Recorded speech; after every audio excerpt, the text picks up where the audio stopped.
You're listening to the audio production of The Act of Marriage After 40, Making Love for Life, by Tim and Beverly LaHaye with Mike Yorkie, published by Zondervan and read by Robertson Dean. Please note that you may download an accompanying PDF that provides enhanced materials for this audiobook. To download the PDF, please visit harperchristianaudio.com. To all those who believe married love really can last for a lifetime, and for all who may need some encouragement to believe. Introduction. Not long ago, our television repairman dropped by our condominium after hours. Matt, not his real name, brought his wife, Jennifer, to our front door, where he sheepishly admitted that Jen had read one of my books and wanted to meet my wife, Beverly, and me. We graciously welcomed our impromptu guests and showed them around, including a visit to the library office in which I work. As we made small talk that evening, it became apparent that this couple had something else on their minds. Since becoming a pastor 45 years ago, I have developed a sixth sense about furtive glances and forced smiles from couples. I offered them a beverage and waved them toward a comfortable couch in my office. Within minutes, their story poured forth. "We are both 40 years old, and we're having sexual problems," Jennifer blurted.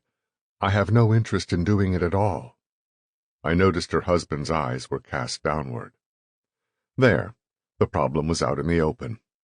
I flipped on my counselor's hat and urged Matt and Jennifer to tell me their story. A half-hour later, I believed I understood the situation. Jennifer had been promiscuous before she became a Christian, but after getting married, she swung in the opposite direction. She didn't want anything to do with sex. The result, this long-married couple rarely made love, and when intercourse occurred, the sexual act was nothing more than a release for him. I counseled Jennifer to forgive herself for what had happened years earlier.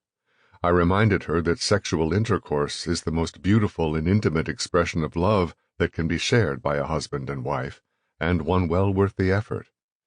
As they nodded their heads in agreement, I thought of the hundreds and hundreds of couples I have counseled regarding their sexual relationships. I could not recall one couple telling me that their sex life was very good, but their marriage was really lousy. A couple's sexual relationship is an excellent barometer of the state of the union. If a couple's love life can be described as healthy and good, the same attributes apply outside the marriage bed. The topic of marital love and its physical dimension has interested Beverly and me ever since it became apparent to us in the early 1970s that there was a lack of credible Christian sources on the subject. Once I loaned a young married couple who came to me seeking counseling regarding their physical relationship 7 books out of my own library, each with rubber bands marking the specific chapters I wanted them to read. I was dismayed that I couldn't find a comprehensive, all-in-one volume on sexual love in bookstores.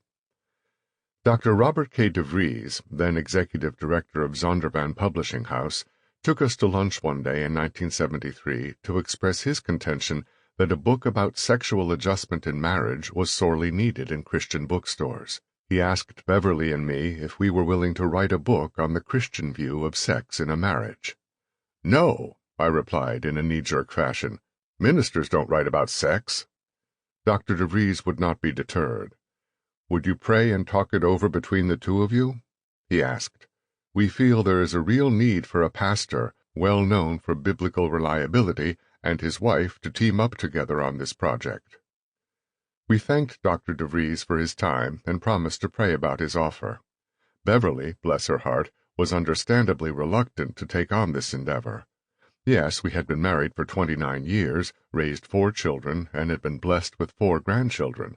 Furthermore, we had written several best-selling books on interpersonal relationships, including How to Be Happy Though Married, which is still in print after 3 decades. "Do you think we should do the book?" I asked Bev.